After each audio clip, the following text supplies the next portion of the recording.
सभी जानने वाले पहचानने वाले सभी दर्शकों को योगेश शर्मा का हार्दिक प्रणाम। आप देख रहे हैं सत्यवाणी हिंदी। दोस्तों, जैसे कि आप देख रहे होंगे, विपक्ष में कुछ ज़्यादा ही आत्मविश्वास झलक रहा है।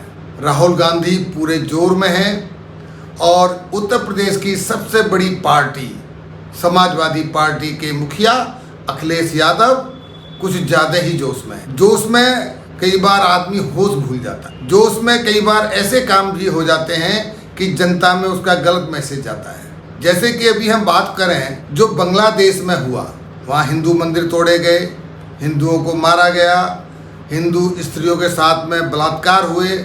इस सब को लेके अमेरिका तक और पूरे यूरोप में प्रदर्शन हो रहे हैं। लेकिन हमारे देश में हिंदू बाहुल्य देश के जो एलओपी हैं, जो लीडर ऑफ अपोजिशन हैं, उनके मुंह से एक बार भी हिंदू शब्द नहीं निकला है। हिंदू मंदिरों के लिए कोई सहानुभूति उनके हृदय में नहीं है। उन्होंने एक ट्वीट करके कांग्रेस पार्टी ने ये जरूर कहा कि बांग्लादेश में अल्पसंख्यकों के हितों का ध्यान रखा जाए।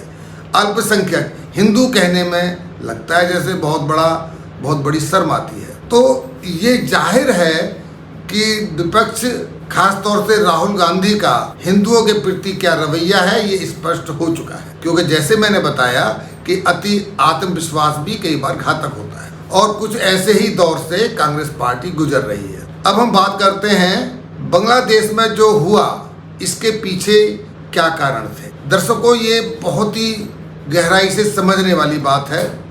आपको याद होगा कि 1971 में जब भारत की मुक्ति वाहिनी सेना ने पाकिस्तान के चुंगल से, पाकिस्तान के अत्याचारों से बांग्लादेश को आज़ाद कराया था और मुजीबुर रहमान की सरकार बनी थी। लेकिन उसके बाद क्या हुआ, मात्र 2 साल के बाद, नहीं 1974 में मुजीबुर रहमान की हत्या कर दी। उन्हीं के आवास में उन्हीं के अपने लोग जा घुसे और उनको मार दिया।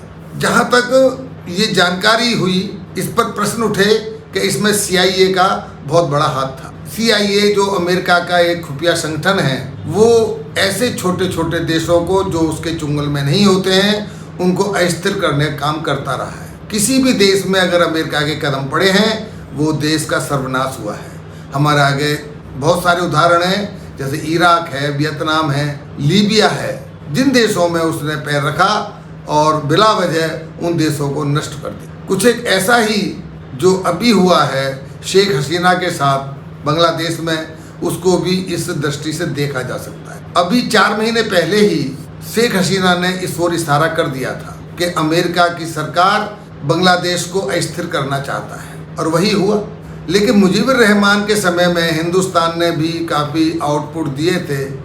मुजीबुर रहमान को क्या आपकी हत्या की जा सकती है, लेकिन अब की बार हिंदुस्तान ने ऐसी कोई कोताही नहीं की और वहाँ की सेना पर एक दबाव बनाया और उस सेना के सहारे से या सेना पे उनका दबाव काम आया और शेख हसीना को हिंदुस्तान सकुशल लाया गया। सोशल मीडिया पे एक खबर ट्रेंड कर रही है जो काफ़ी वायरल है। बांग्लादेश के पत्रकार हैं सैयद सलाउद्दीन, जिन्होंने राहुल गांधी पर बड़ा ही गंभीर आरोप लगाया है। उनका कहना है कि 1 महीने पहले राहुल गांधी लंदन में खालिदा जिया, जो कि BNP की प्रेसिडेंट हैं, उनके बेटे तारिक हुसैन से इन्होंने मुलाकात की थी और उसके बाद ही इस साजिश को अंजाम दिया गया। सैयद सलाउद्दीन की बात का कोई भी व्यक्ति सपोर्ट नहीं कर रहा है, लेकिन सबसे बड़ी बात यह है कि कांग्रेस पार्टी ने इसका खंडन भी नहीं किया। कांग्रेस पार्टी की ओर से कोई भी ऑफिशियल बयान नहीं आया है सैयद सलाउद्दीन के बयान के खिलाफ। बांग्लादेश के जन्म के साथ ही बांग्लादेश के भारत के साथ बहुत अच्छे संबंध रहे हैं,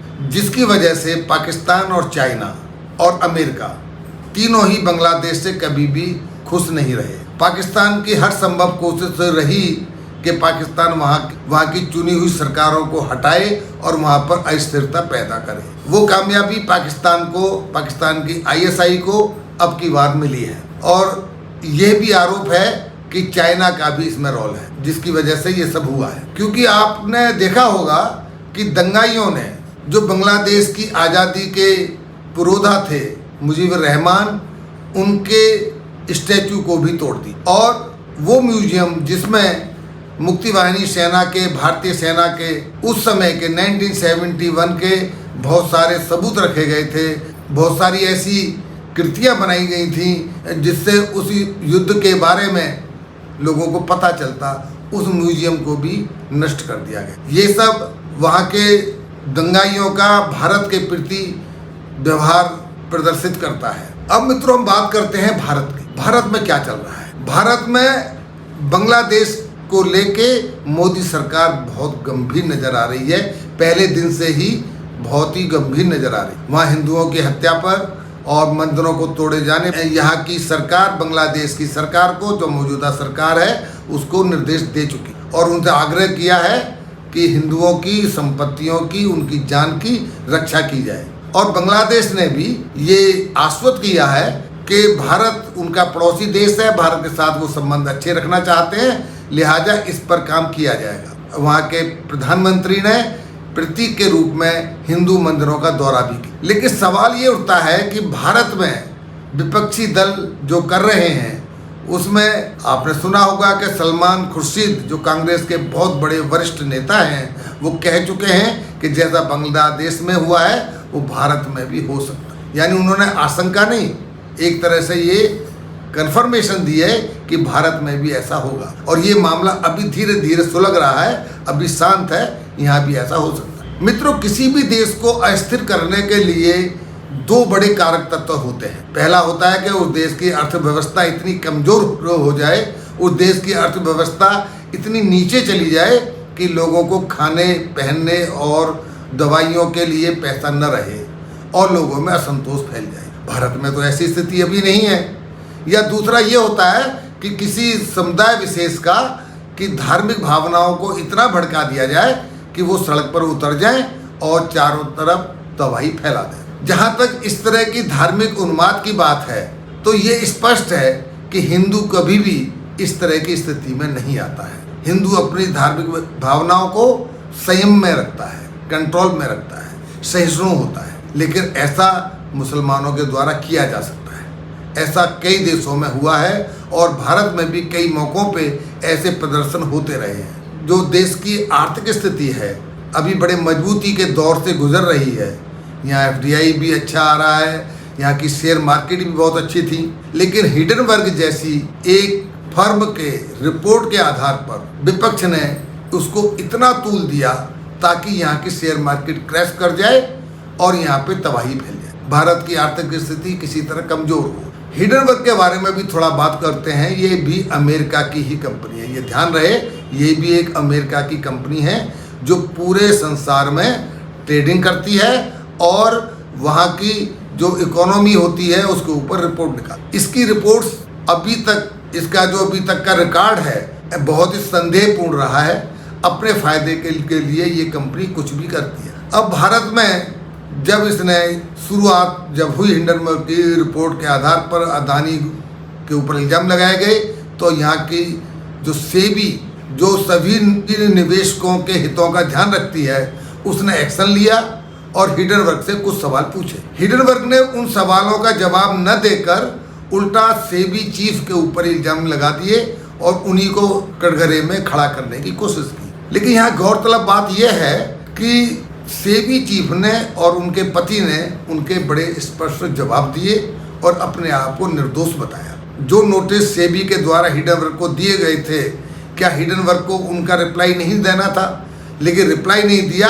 एक अनुमान के आधार पर एक रिपोर्ट छापी अपनी वेबसाइट पर और उसके नीचे डिस्क्लेमर दे दिया कि पाठकगण इसको जांचें और इस पर अपने विवेक से फैसला लें। लेकिन हमारी संसद में जो विपक्षी दल हैं उनका विवेक नहीं जो जगा और उन्होंने उसको इतना तूल दिया कि जेपीसी की मांग की और अभी अल्टीमेटम दिया है कि हम सड़कों पर उतरे। अति आत्मविश्वास क्या क्या नहीं करा रहा है। लेकिन इसके साथ एक प्रश्न उठता है, क्या विपक्ष खासतौर से कांग्रेस पार्टी देश को अस्थिर करना चाहती हैं, देश की अर्थव्यवस्था को कमजोर करना चाहती हैं? लगता ऐसा ही है। आपने देखा होगा कि संसद के दोनों सदनों में कांग्रेस पार्टी के जितने भी मेंबर्स हैं उनका व्यवहार किस तरह का हो चुका है। उदाहरण के तौर पर जया बच्चन का नाम पूरा ले देने से ही उसने सभापति पर जो कि उपराष्ट्रपति भी होते हैं उन पर एक इल्जाम थोप दिया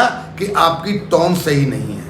Honorable members, Jaya Amitabh Bachchan is the last speaker on this point. Please, ma'am. Sir, मैं जया अमिताभ बच्चन ये बोलना चाहती हूँ, मैं कलाकार हूँ, बॉडी लैंग्वेज समझती हूँ, एक्सप्रेशन समझती हूँ। और सर, मुझे माफ़ करिएगा मगर आपका टोन जो है is not accept. We are colleagues sir, you may be sitting on the chair. मैं जया जी तो उसके ऊपर उन्होंने कहा कि रिकॉर्ड में जो नाम आपका उपलब्ध है वही नाम तो लिया जाएगा और वही मैंने लिया है। तो इस पर उन्होंने कहा कि आपकी टोन सही नहीं और इतना तूल दे दिया इस बात को कि विपक्ष पूरा का पूरा महामहिम जगदीप धनखड़ के खिलाफ खड़ा हो गया। यह अति आत्मविश्वास का एक नमूना मात्र। ऐसी घटनाएं भविष्य में और होंगी, बहुत दिलचस्प घटनाएं होंगी, लेकिन उसमें कहीं देश का नुकसान न हो जाए, ये विपक्ष को ध्यान रखना चाहिए। अगर आप संविधान के नाम पर जीत कर आ गए हैं और आप ही संविधान का इस तरह से मजाक उड़ाएंगे तो अगली बार जनता आपको जवाब दे सकती। ये ध्यान रखना चाहिए, तभी आगे किसी भी पार्टी को सफलता मिलती। मित्रों, अगर आपको ये वीडियो अच्छी लग रही है, इस तरह की वीडियो आप और देखना चाहते हैं तो मेरा आपसे आग्रह है, वीडियो सब्सक्राइब करें, लाइक करें और शेयर करें और आपके जो भी विचार हैं वो कमेंट सेक्शन में देना न भूलें। धन्यवाद मित्रों।